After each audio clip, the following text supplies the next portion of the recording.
Welcome to CounterMeasures. I'm Rebecca Costa, and I'll be your host for an hour of uncensored, agenda-free news. Our topic today is the economy. What is it going to take to break out of this lackluster recovery? Today, over 25 million Americans are looking for work. And every day, the country and the man on the street seems to fall deeper into debt. Is this a hole that's grown too deep? One we can't climb out of? Josh Linkner says no. He's one of the founders of Detroit Venture Partners. And in just a few minutes, Linkner's going to join us and offer some concrete ideas about what we can do to create jobs that make a difference. But before he explains what his firm is doing to support new entrepreneurs, let's check in with our chat czar, Meredith, and see what's happening in the chat room. Meredith? Good morning. How are you doing? Good morning. We're doing great over here, and not surprisingly, people are talking about the economy in the chat room today, knowing Josh is on, knowing what's going on in the country right now. People want to know, what can we do to bring jobs back? What can we do to start generating more jobs? Are they coming up with ideas, or are they just have more questions? That's what I want to know. So far we're dealing with a lot of questions. We're hoping as there's more people joining in, if you want to join in, sign on to emPOWERme.tv and go to the chat room and ask questions, and we're going to be answering them here live. So the way that this works is that people can just send questions throughout the program, and you're going to be checking back with me so that I can route these straight over to Josh. Is that right? Is that how this system works? That's correct. You can sign into the chat room, again, at emPOWERme.tv. There's a chat room there under the live shows. Or you can even write on Twitter or Facebook with a hashtag that we're going to be pulling, and I can see your questions that way. The hashtag is CMWRC, meaning Countermeasures with Rebecca Costa. So if you put that hashtag, I'll be able to see your questions. That seems really simple. That seems like an easy way that we can have 300 million people in America asking questions of our guest every week. And I just think that's such an innovative system. Have you ever heard of anything like that before?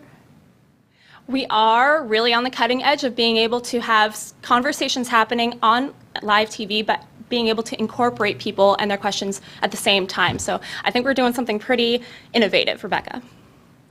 And that is why they call you the chat czar. That's why you call me the chat czar. I've heard that in the background. People calling you the chat czar because you are making news history by allowing 300 million people in America be able to interview our guest each and every week. And I'm very excited about that. It's a revolutionary format, and I'm pretty sure it's going to have an influence on all news programs from here on out. So now we're going to take a moment and go to a segment that we call the Bad Policy of the Week.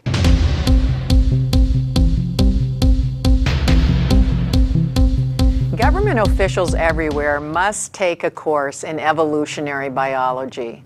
In addition to political science and business and history classes, they must be required to understand how and why the human organism behaves the way it does. After all, they're supposed to be leading us. And to lead us, they have to know how our species is hardwired to behave. For example, take the Chinese one-child-per-family policy, which Vice President Joe Biden was under attack for commenting on this week. This policy was introduced in the late 70s as a temporary measure to curb China's population growth. Couples living in urban areas were mandated, by law, not to produce more than one offspring. If they did, they'd be subjected to steep fines, and this would also reflect poorly on local party officials who were denied bonuses and promotions within the government. But has this policy really worked? According to Chinese authorities, this legislation prevented the birth of an estimated 400 million people between 1979 and 2011. But according to outside oversight organizations, the policy has led to an unprecedented number of forced abortions, female infanticide, and underreporting of pregnancies. In 2010, even Chinese officials were forced to admit that in recent years their citizens have begun to disregard the one-child policy. Yet despite this, the Chinese government has announced that the policy will remain in effect through 2015. Now, folks, let's take a moment and think about this. 152 years ago, Charles Darwin discovered that one of the most powerful drives in nature is the drive to reproduce. Successful reproduction is essential to the survival of all species, and that includes human beings. It's easy to see how compelling that drive really is when we see families in Africa who don't have enough water or food to survive continue to bear children, or when we witness the fall of someone like Arnold Schwarzenegger, Bill Clinton, Elliot Spitzer, and other powerful public figures. Why do they do it? It's simple. We're hardwired every minute of every day to perpetuate our genetic material, and this is an undeniable biological fact. Now, I'm not saying that gives everyone a free pass to break their vows or run out and have as many children as they want. Please don't misunderstand me. We have a lot of inherited instincts, and we can't just run around satisfying all of them all the time. But what I am saying is that all attempts to curb reproduction have met with dismal results. Trying to encourage celibacy amongst teenagers has failed miserably. Dispersing free birth control around the world has had little effect on rapidly rising populations. Sex education in the schools has also failed. Teenage pregnancies are on the rise again. And making laws to discourage reproduction? Well, according to the United Nations Family Planning Committee, Amnesty International, the U.S. Department of State, the Human Rights in China Organization, and dozens of other groups, the one-child law has led to pregnant women being dragged out of their homes and forced into labor camps, where they have been beaten and where they were subjected to forced abortions and newborns were killed after delivery. These are the results we get when policymakers attempt to curb the normal and healthy instincts of the human organism. I am all in favor of population control. We cannot continue to reproduce beyond levels that the Earth can sustain.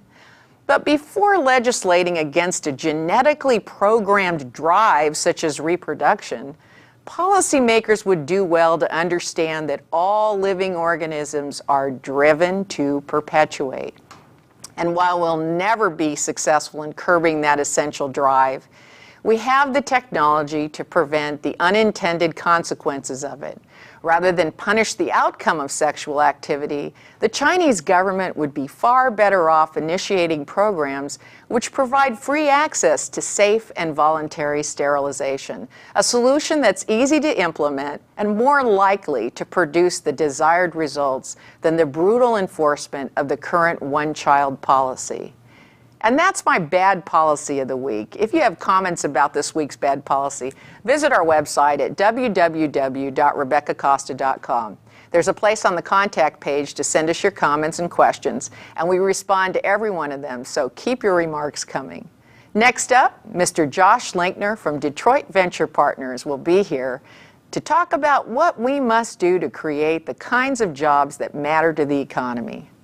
If you haven't picked up a copy of The Watchman's Rattle yet, may I make a suggestion? First, read what the experts have to say about the book.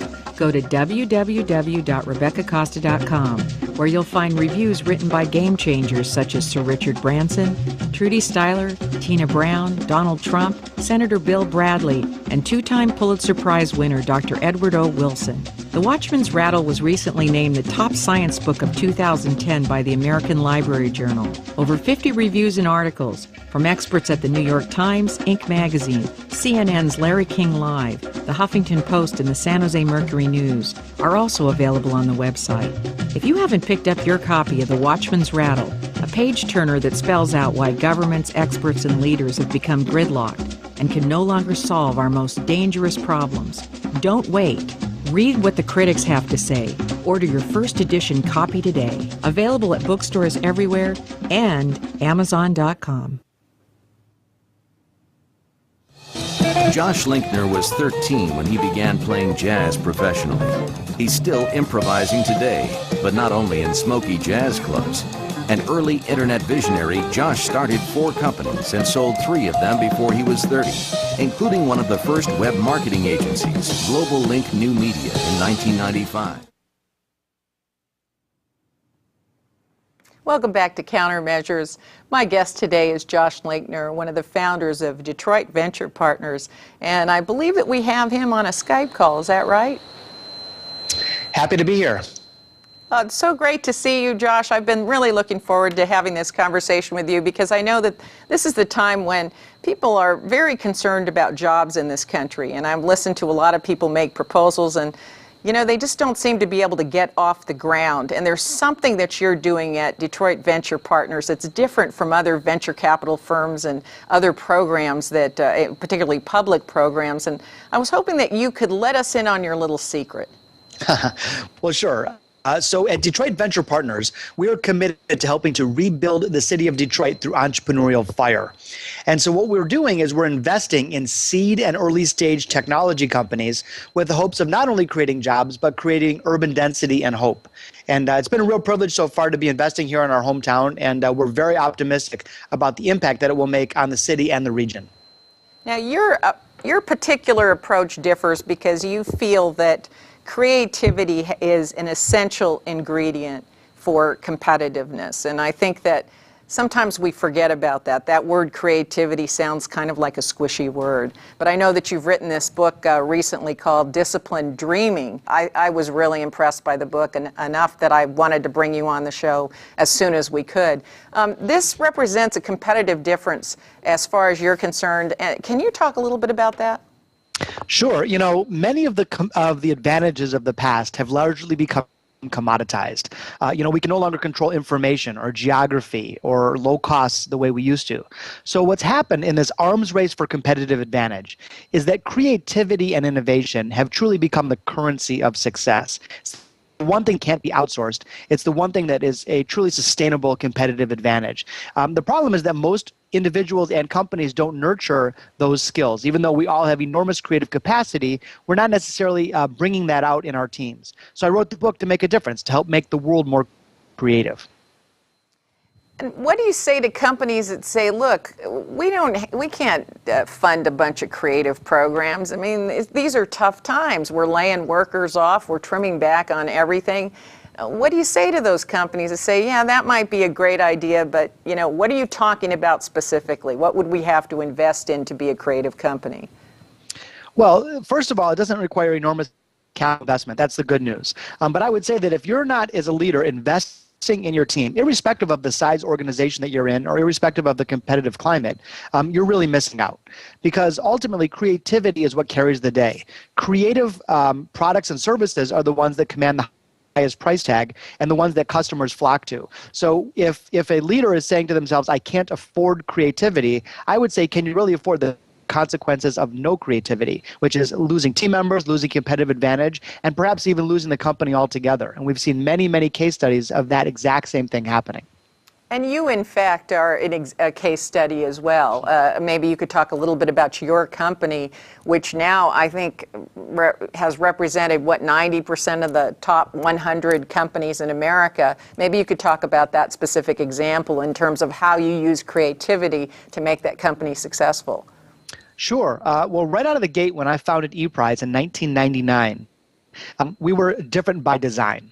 I felt that if everyone's going to zig, maybe I should zag. And at that time, everyone was focused on internet advertising, but the promotion category of the marketing world was largely dormant online. So I said, wow, here's an opportunity to shatter conventional wisdom and do something really remarkable. Launched in '99, the first interactive promotion company in the world. And since that time, we've grown on to do more interactive promotions online and offline than any other company. And as you point out, we work with amazing brands like Coca-Cola, Microsoft, Disney, etc. Anyway, the real competitive advantage that we've had wasn't technology, it wasn't facilities, it wasn't, it was just our creative power. And as we continue to change the company, adapt our services to meet client needs, that has been the winning ingredient in our success. Mm-hmm. So you're a living example of what that creativity means. And I noticed that recently you've brought on Magic Johnson to join your team. That seemed really like out-of-the-box thinking also. Well, we needed someone to help even out the height advantage there. It certainly wasn't my partners or I, because we're all rather short. But all kidding aside, Earvin is just a wonderful human being. We're so lucky to have him joining our company to help rebuild Detroit. And so there's now 4 general partners. He's one of 4, and he's very active. Not only is he investing in our venture firm, he's spending time, he's committing resources, his team, to help our city and to drive success for our investors. Mm-hmm. So what advice do you give other venture capital organizations right now that are struggling with exit strategies? And, the whole model has changed for them. I know that back in the 80s and 90s when I was working in Silicon Valley, venture capital money was everywhere, truthfully, and it was easy to get investors interested in any new innovation that you had. Ultimately, what we looked for is the idea that you would go for an initial public offering and get your investors out at a high profit, or an acquisition early on in the technology incubation stage. Those strategies have seemed to have gone away now. I mean, those exit strategies are no longer there. So what models are you working off of? Well, I mean, there are exits happening now. The IPO window has reopened a bit. Certainly the M&A market is robust. But for us, we're different by design, as I point out. We're not just money managers hoping to flip a company and make a quick buck. Our feeling is if you build real enduring value in companies, if you back entrepreneurs that want to do something remarkable and really make a big impact in the world, solving real customer problems, the exits will take care of themselves. And under tight time constraints, we're sort of, our firm is by entrepreneurs for entrepreneurs. And it's very much like boxing, by the way. The boxer who looks for the knockout seldom gets it. But the boxer who, works their game plan, does what they're supposed to do, has the discipline in and out of the rink, they go in there, fight their best fight, and the knockout happens as a result. That's the way we look at venture investing, is that if we back great companies, we help them build great revenue, profitable organizations with passionate, creative cultures, the exits will emerge as a byproduct. And there's going to be a lot of entrepreneurs out there that are going to want to get in touch with you or want to understand, gee, I have a great idea and I want to look for funding. And I want to talk about that on the other side of the break here. I see that our chat czar is waving at us and letting us know that the chat room is really warming up. I don't know. They all came out of the woodwork as soon as they saw you coming, Josh. So I want to go over to Meredith, our chat czar. Meredith, let us know what's going on in the chat room right now. First and foremost, shout out to some people in the chat room. We have Mac Attack, we have Telemundo and Bickens, but Telemundo is one of the people talking about this. I brought up and I asked the room, well, how do we feel about creativity in business like Josh is discussing? And there's some concern in the room. There used to not be as much risk involved in creativity, not as much concern over the resources in terms of time and money, but now it feels a little bit risky. How would you acknowledge that kind of question? Well, I'll tell you, today playing it safe can be the riskiest move of all. And if you just are playing not to lose, you're going to end up not winning. So what I highly recommend people do is sometimes people overestimate the risk of keeping things, the way they are, protecting the status quo, and really sometimes taking risks is the most important thing you can do to drive long-term safety. So I think it's really more of a mindset shift that we need to do. One simple thing that I've been encouraging companies to do, is take a 5% challenge. And it's so easy to do. Here's what I mean. Take 2 hours a week. So if you look at a 40-hour week, 5% is 2 hours. And do this for 30 days. Carve it off to the side and use that as creative time. Time to think, time to brainstorm, time to ponder, time to imagine. Doesn't require capital investment, doesn't require redecorating. So most of us spend our 40 hours each week doing transactional to-do lists, moving paper from one side of the desk to the other. So anyway, if you try this for 30 days, here's what happens, and I've done this with companies all over the world. Magically, they're able to get that 40 hours of work done in 38 hours. And then this 2 hours remains a huge gift. It's a gift to the organization because now we have new ideas and creativity flowing, and it's a gift to the individual because human creativity is one of the most fulfilling things that we can experience as human beings. Well, I certainly agree with that. There is nothing worse than narrowing the human potential. As you know, as a sociobiologist, I like to see jobs where we have all parts of our human potential firing at the same time. And so, from my perspective, I can't even imagine a world where we are all turned into drones and we don't have the opportunity to be creative. But more importantly, from a business standpoint, as you point out, to remain competitive, you've got to keep coming up with ideas, because it's ideas that give you that important edge. What do you say about companies like Apple Computer, with recently the stepping down of Steve Jobs as the acting CEO? And they are worried, Wall Street is all abuzz, that suddenly Apple's creativity is gone, as though it were embodied in one single individual. What's your perspective on that? Well, first of all, the fact that Wall Street is concerned about the lack of a creativity of a company, or a company's creativity going down, I think just further solidifies the point about how needed creativity is. Just one other quick stat. IBM conducted a study of 1,500 CEOs last year, and they asked what's the number one most valuable leadership attribute for the next 5 years of business. Anyway, across countries, cultures, nonprofit, for-profit, hands down, creativity, the number one attribute leaders are looking for. So someone might get hired based on their resume, but they're going to get promoted and reach their dreams based on their creativity. Anyway, in terms of Apple, I would say that Steve did an amazing job, not only exhibiting his own creativity, but empowering others to unleash theirs. That is a company that is rich with creativity, top to bottom. It's part of their culture. And obviously, tremendous sadness with Steve stepping down. But more importantly, that company is going to continue to thrive and come up with amazing inventions, because it's part of their DNA. It's part of who they are. Now, by the way, Apple didn't just happen to randomly pick people from the gene pool that are more creative. What they did is they built a culture. They built an organization that celebrates responsible risk-taking, that celebrates creativity and innovation. So what to me the lesson is that any of our organizations can do the same. If we let people express their true imagination, the results will follow. Is there a generational issue here? I got to ask you, because I notice as I'm getting older, it's getting much harder for me to adopt technology as fast as I want to. People are telling me to tweet and Facebook and all of this, and I do that, but there's almost a resistance, a biological resistance, as you get a little older, to wanting to. Can it just be the same old way, Josh? Well, that used to be a luxury that we had, but unfortunately we no longer have that. In 2008, an economic hurricane tore through our country, through the world, and the results were devastating. People lost their jobs, their hopes, and their dreams. But more importantly, what it signaled is that the rules of the game fundamentally changed forever. And unfortunately, none of us can really rely on the models of the past in order to win. An entirely new set of skills are needed in order to reach success.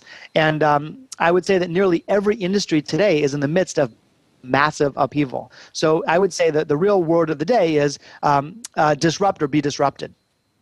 We have a quote around our place that sounds similar to that, and it's evolve or die. And I think that's what businesses are facing today more than ever. We have a little clip of you talking and I think introducing Magic Johnson, which I think they're going to bring up right now. Let's have a look at that clip. Together we're going to do it. Together we will create jobs and hope. Together we will reestablish Detroit as a beacon of innovation and entrepreneurship. Together, we will launch dozens of companies, and in turn, will leave a profound impact on the city. And together, we will play our role in the bigger effort of a new Detroit, Detroit 2.0. So, ladies and gentlemen, it's my privilege and honor to introduce our new partner, Earvin Magic Johnson.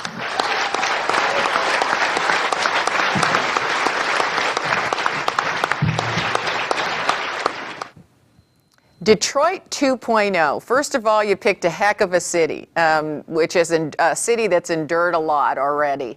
So my question to you is, what is Detroit 2.0? Well, you're exactly right in terms of what we've endured. And I look at Detroit as the Rocky Balboa of cities. We're kind of fighting for life and glory at this point. But, here's the thing. 100 years ago, Detroit was the Silicon Valley of the United States. This is the home of creativity and innovation. Folks like Henry Ford puts on the map.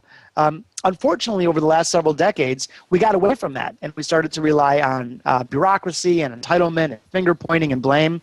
And as the creativity and invention went away, so did our fortunes, and our city crumbled. And we ended the last decade really as a national punchline. But today, Detroit 2.0 has emerged, and I'm so excited to be part of that revolution. And to us, what that is to a certain degree back to the future, reconnecting to those entrepreneurial roots, but doing it in a new day. Manufacturing is not, we can no longer be just a one in this town. And certainly the automotive industry has recovered a bit and it's doing well here. But we need to diversify our economy, and we need to create Detroit as a new technology-centric place for entrepreneurs and entrepreneurial efforts that can really flourish. We think rebuilding a strong urban core so our young kids, when they graduate college, don't flee to other states, and creating a place where we can really work, live, and play that can compete on a global basis with other great cities. Well, now, I know some people say that, the engineers and the venture capital and there was a convergence of certain resources in Silicon Valley that allowed it to become Silicon Valley. And there are some people that say, well, those resources really haven't been available in other cities like Detroit. And as a result, you see the economy that it has. And I know you feel differently about that. Can you talk about that for a moment? I do. We have all those resources here. We have amazing universities, unbelievable talent, great engineers, low cost space. We have all the right ingredients. But what our city is lacking is a connective tissue to bring those ingredients together. And I think Silicon Valley has done a terrific job of it. So what we need to do is connect those resources, provide a little capital, and amazing things can happen here. I mean, I built ePrize, my company, which grew to be the largest internet company in the state of Michigan and the largest promotion company in the world. And that was here in Detroit. And everyone said it couldn't be done. Well, any great invention, any company that's mattered has been surrounded with naysayers. And so to me, Detroit is a big blank canvas of opportunity. And I think it couldn't be more entrepreneurial here. Why follow the herd and flock to either coast and get lost in the shuffle when you can be here and stand out and really make a difference? So I think this is the entrepreneurial place to be, and I envision amazing things happening in the next 5 to 10 years. Well, I've got to be honest with you. I'm not sure that Silicon Valley isn't going to become Detroit 5 or 10 years ago if we don't get off the dime here in California and incentivize businesses again. We have our own problems, as you know, in this state of helping entrepreneurs. And maybe we need Detroit venture partners to come to Silicon Valley now. Any plans to branch out into other cities that might be watching? Because, we're all over the United States here, and I'm sure people are going to say, well, how do we get Detroit venture partners to come on into our city and help us? Well, we love being the contrarian, and we love shattering conventional wisdom. Conventional wisdom will tell you that you can only be a serious VC in Boston, New York, or Silicon Valley, perhaps LA. We think different. And we think that that cities that look like Detroit, that perhaps have suffered some challenges over the last several years, but that have a low-cost basis, that have strong universities around, that have a good airport nearby. So there's a formula there that we're working on. And if we can make it work right, perhaps we can expand to other cities. Maybe there's New Orleans venture partners, or Pittsburgh, or Tampa. So we think that the idea of urban revitalization through digital technology startup investing is a really exciting place to play, and we're just thrilled to be doing here in Detroit, and we do hope to expand as time goes on. I know that you're a very positive, can-do person, and also, I do recommend this book very, very much for anybody who has not picked up a copy of Disciplined Dreaming. Pick it up because it'll make you feel so good and give you a lot of practical tips on how you can keep your company on the bleeding edge with making very few changes. One of the things I enjoyed about your book is very, very practical.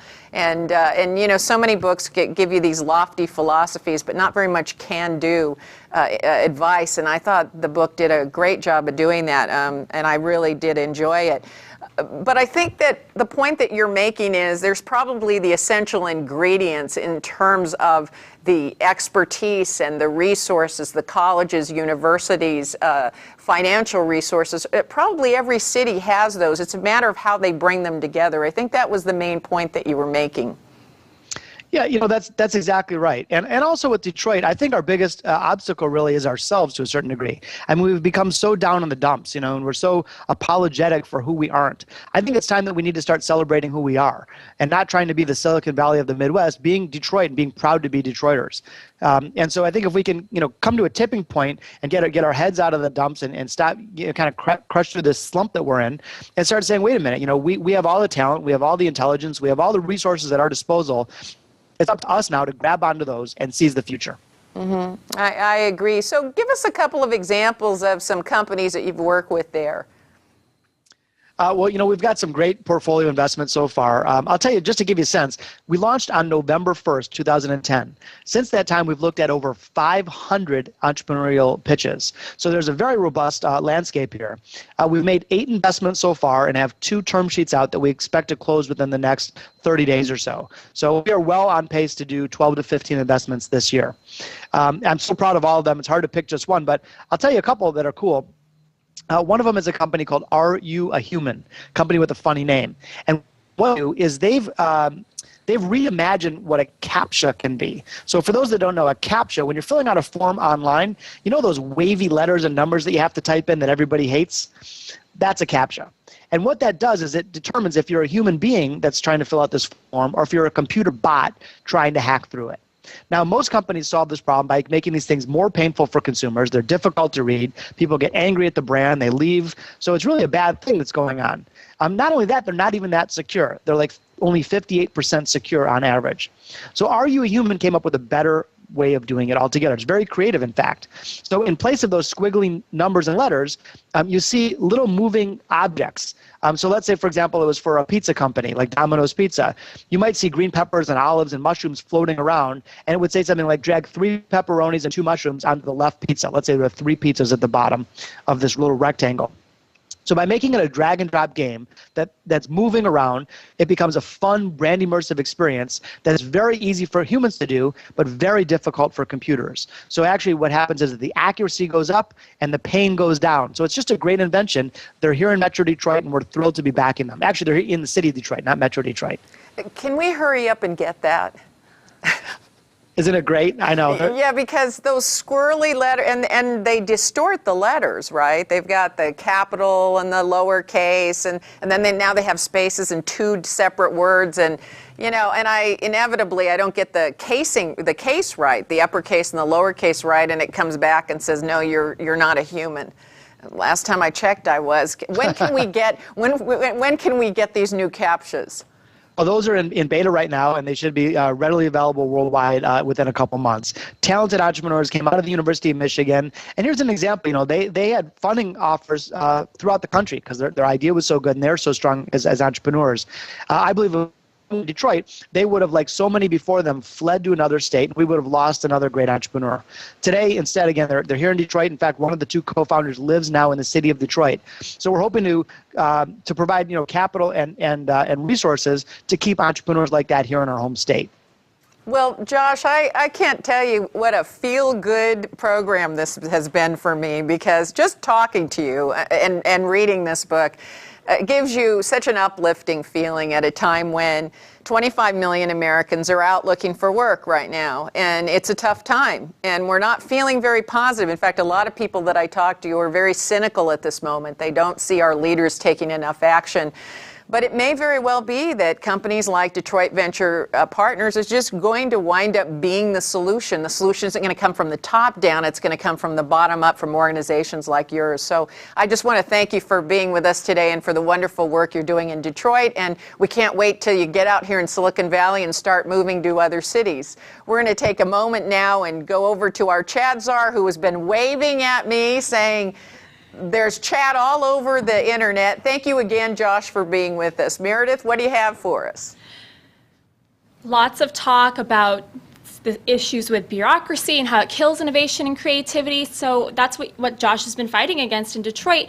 And Josh gave a great example of a project, Are You Human? But there's some question about what kind of revitalization, the urban revitalization projects are you working on, so we can get an example and wrap our heads around what's really happening in Detroit. Well, we'll have to have Josh back again really soon, because I have about 50 more questions I want to ask, and we only have a 1-hour program, and that's the disadvantage of having a 1-hour program and such a brilliant guest visit with us. And this won't be the first time that all our questions don't get answered. But I'll tell you what, you can send them to me at my website, www.RebeccaCosta.com, and we'll make sure we get you answers. We're very good at follow-up. Well, I'm so okay about follow-up, but I'll tell you, we've got a whole team of experts here that are excellent at follow-up. So next up, we're going to talk about our insight of the week, and that's a solution of the week.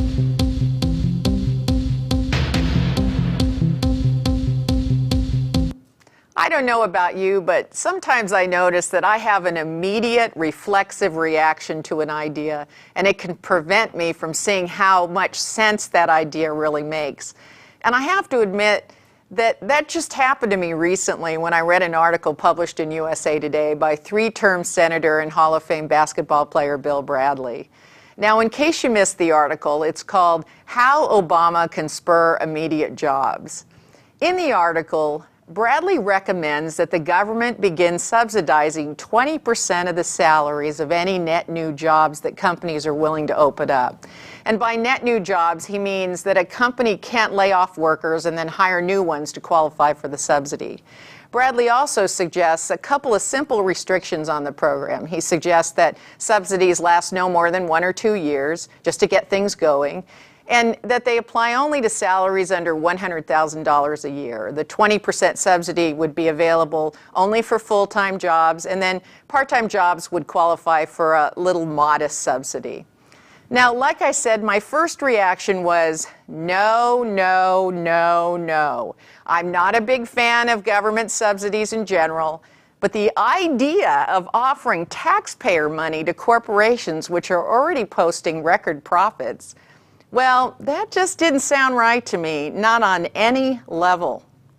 So about a week ago, when I had an opportunity to talk with Bradley about his program, I told him straight out I thought subsidizing profitable companies in order to open up more fast food jobs was not my idea of a good new jobs program.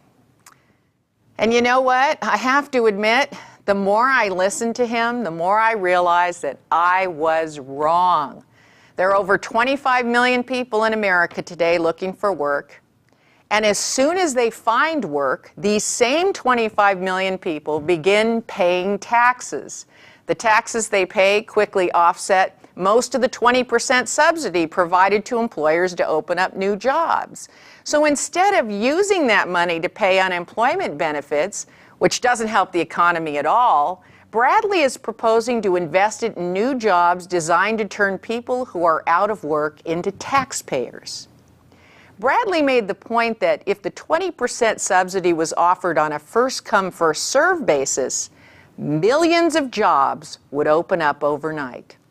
Companies which are reluctant to invest in more employees at this particular point in time would jump on the bandwagon before it was too late. What's more, a 20% incentive would prevent many jobs from moving offshore. Why go to another country when you can get a 20% savings right here, right now? According to Bradley, the short-term subsidy would also motivate many employers to convert part-time jobs to full-time positions. Well, the minute I understood that what Bradley was proposing was to recycle the money we now invest in unemployment into job subsidies which could be offset by new tax revenues, it all made perfect sense. Like I said, my negative attitude toward government subsidies in general almost got in the way of being able to see how much sense Bradley's program really made. So I have a bit of advice for all of you out there watching today. Don't let the words government subsidy keep you from acknowledging a good idea like I did. Words like subsidies, bailouts, and guaranteed loans are likely to make the hair on the back of your neck stand up and your blood pressure start climbing. But before you react the same way that I did, slow down, take a deep breath, and then in the cold light of day, look at the facts and see if they make sense. And in this case, I believe they do. And that's our insight for this week. We're going to check in one more time with Meredith, our chat czar, who I can tell you've got a lot of chatters right now because the smoke is coming off your keyboard. Now, you folks out there don't know that I can see Meredith's keyboard, and when she starts going all over the place, I know the chat room is lively and there's a lot of questions coming in. Meredith, what do you have for us? Well, we knew that the topic of government subsidies was going to cause a frenzy, and the knee-jerk reaction was like yours, no. There's a bad connotation to subsidies, bailouts, like you said. But there's some discussion as you started explaining Bill Bradley's point of view and how you even were brought around. There's a discussion about whether it can be a good thing in terms of kickstarting new industries like solar. But then there's some concern about whether this could be abused by some industries like big oil. What do you think about the possibility of the abuse? Well, that's the reason I was against. I don't like government subsidies of any type because although they're well intended, they tend to just backfire and they create more problems than they solve. And I do believe in the free market to a certain point, not when it comes to health care and other programs where we need to call upon our humanitarian instincts and not let the free market cause us to behave in a way that is less than human. But I do worry about that, and I had an opportunity to ask Bradley about that. I don't think that complicated government programs work, but I think simple ones do. And I do think that we've got to do something to stimulate the economy and the jobs program in the United States. And when I asked Bradley about that, I said, I don't feel very good about giving the oil companies who are making profits hand over fist right now. I don't want to give them my tax dollars to open up new jobs. And he got very quiet and he said, you're not doing it for the oil companies. You're doing it for your country. We've got to do something to get out of the ditch, that's for sure. And I know a lot of people are going to write in and say these short-term programs don't turn out to be short-term programs. They tend to create a life and bureaucracy of their own, and they go on and on and on, and they don't die after 1 or 2 years. But I will tell you that I do think in Bradley's case, putting a 1 to 2 year restriction on it, offering it on a first-come, first-served basis. And I did, and then I asked him, well, let's make it only jobs for solar, or only jobs for renewable energy, maybe only jobs for certain kinds of electronics that would provide us a competitive edge. And Bradley said, nah, you're getting in there and you're micromanaging, and those programs never work. So I think he has a point there, too. I think you just do an all or nothing, and it's not going to work all of the time, and there's going to be some wastage. Yeah, any program's going to have that, but that doesn't mean the program was ineffective or that it didn't work. We might just have to suffer that some people might take advantage of it, but that's probably true of any program, I think, as we go along. Well, I thank you, Meredith, for riding shotgun with me today, and I thank you, the audience, for joining us on CounterMeasures, the only live television news program that is completely agenda-free. I know you have a lot of programs to choose from, but the truth is most news programming either subtly leans toward the left or blatantly leans toward the right. And the truth is, you know what? They've become platforms to advance political points of view. But we live in a time when people don't care which side of the aisle a good idea comes from. If you're anything like me, on some issues you lean toward the left, and on others you might tend to be more conservative. It all depends on what and who makes sense. Most of us decide one issue and one candidate at a time, regardless of party affiliation. If it makes sense, I'm for it. If it doesn't, don't ask me to just go along for the sake of going along. Frankly, the vast majority of us are tired of the infighting and the gridlock in our nation's capital and around the world. We want to get on with the business of putting our most dangerous threats to bed once and for all, so that we don't pass off to our children a far worse world than the one we inherited. That's what CounterMeasures is all about. We go straight to today's thought leaders, newsmakers, and experts to get our information from the source. Then it's up to you to make up your own mind. Thank you again for joining me. I'm Rebecca Costa, and this was CounterMeasures.